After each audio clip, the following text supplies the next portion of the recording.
धनी वही होता है जो मन से धनी हो। धनी वो नहीं होता है जो जिसके घर में धन भरा हो। दानी वही होता है जो कर्म से धनी हो। जो मन से धनी नहीं होता है वो धनी नहीं होता है। परिश्रमी वही होता है जो परिश्रम करके फल लाता है और उसी फल को अपने परिवार को तृप्त करता है, वो परिश्रमी है। आलसी वो है जो चोरी करता है, धोखाधड़ी करता है और वो धनवान सेठ बन जाता है, वो सेठ नहीं है, वो कंगाल है। एक दिन उसे रोना है। ये थोड़ा सा अपने आप को एकाचित्त होकर अकेले में बैठकर देखो। अगर आपके पास धन खूब आ रहा है तो धन केवल आपके उपयोग की चीज़ है, धन रखने की चीज़ नहीं है। अगर उसी धन से एक मुट्ठी धन हम निकाल करके किसी को दान कर देते हैं, यही मन की धन हो गया।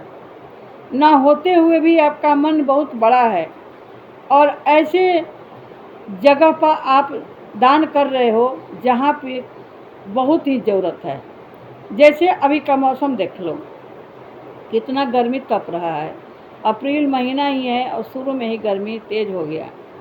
हमें घर में बैठे ही गर्मी लगता है, कूलर होता है, एसी होता है, पंखा चलता है, फिर भी पसीने टपकता है, पसीना सूखता नहीं है। लेकिन उन पक्षियों के बारे में सोचो जो पक्षी मौसम के समय में चहचहाती फिरती हैं और आजकल उनकी आवाज़ सुनने को नहीं मिलता है, क्योंकि उनका ना आजकल घर रहा है, ना वो बोल पाती है, ना उन्हें भोजन मिल पाता है। फसल से कई फसलें चुंगती रहती है और खाती रहती है, खेतों से बालियों पर लेकर के दाना अपना पेट पालती है, पेड़ों पर घोंसले बनाती है और अपना घर बना लेती है, नदी नाला से पानी पी करके अपना भोजन पालन करती है। लेकिन अभी नदी नाला भी सूख गया, पानी पीने का भी नहीं है, पेड़ पौधे भी सूख गए हैं, सारे पत्ते पतझड़ हो गया है और फसल भी कट के घर में आ गई है, खेत सूख रही हैं, तो वो पक्षी कहाँ जाए। लेकिन अगर हम उनके बारे में सोचते हैं और न होते हुए भी अपने मन को इतना बड़ा करके एक मुट्ठी दाना, चाहे चावल हो, बजरा हो, गेहूं हो या कुछ भी हो, ले जाकर सूखा अगर आज काल हम उसको देते हैं उन चिड़िया को और कोई बर्तन में पानी रख देते हैं, तो वो चिड़िया पानी पिएगी और वो दाना चुंगेगी, तो उनके मन से आशीर्वाद निकलेगा।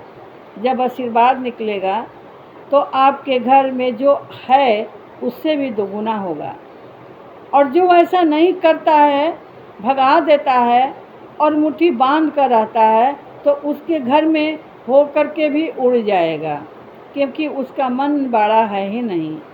और जिसने दिया है उसको आशीर्वाद क्या पता उस चिड़िया के रूप में आपके जो पूर्वज हैं वो हैं या भगवान स्वयं हैं।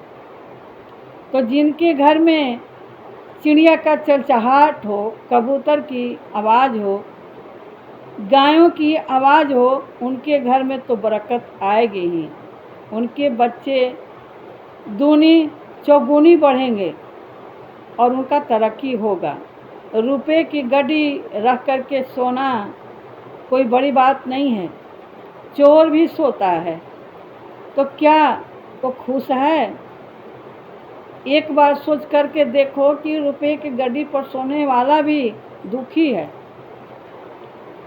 राजा होकर के भी वो रंक बना है, और जो रंक है वो राजा बन जाएगा, क्योंकि उनका मन बिल्कुल स्वच्छ है, गंगा जमुना के जैसा पवित्र है, निर्मल है और वो दानी है। वो चारों धाम नहीं जाता है, लेकिन अपने कर्म को धर्म में बदल दिया है।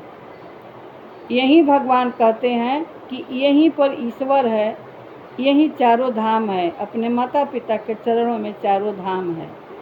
इस गर्मी में अगर आप लोगों में से जिसका भी इच्छा है कि हमारे घर में धन हो, पैसे हो, वैभव हो, जो चाहते हो पूरा हो, बच्चे का नौकरी हो जाए, तो आप सभी को जो गाय आजकल चल रही हैं, प्लास्टिक चबा रही हैं, पेपर चबा रही हैं, घर से झाड़ू जो फेंका गया है पेड़ पौधे की तरफ सूख गया हो, झाड़ू चबाती फिरती है, क्योंकि हरी घास नहीं मिलेगी, पानी कहीं नहीं मिलेगा। अगर उन गाय माता को घर से आटा थोड़ी खिला देती हैं, थोड़ी सी रोटी दे देती हैं, एक बाल्टी पानी पिला देती हैं, तो इससे बड़ा धर्म कुछ नहीं हो सकता है। अगर आप जा रही होती हैं कहीं सज धज करके और कहीं बूढ़ी माँ बिना चप्पल के इस लहलहाती धूप में चल रही हैं, तो अपने चप्पल निकाल कर देने का अधिकार रखो, ताकि वो बूढ़ी माँ के तलवा जले ना। आपके तलवा जल जाए, क्योंकि आपकी अभी उम्र है, आप ले सकते हो, आपके पास धन है, लेकिन उस बूढ़ी माँ के पास नहीं है। जिन बच्चे को माँ बाप नहीं है और वो भी चाहता है कि सभी बच्चे की तरह बर्थडे मनाएं, नया कपड़ा पहने, उनके घर में भी केक कटिंग हो, गुब्बारे फुलौरे बैलून लाए, तो उनके लिए भी कुछ कभी सोचो।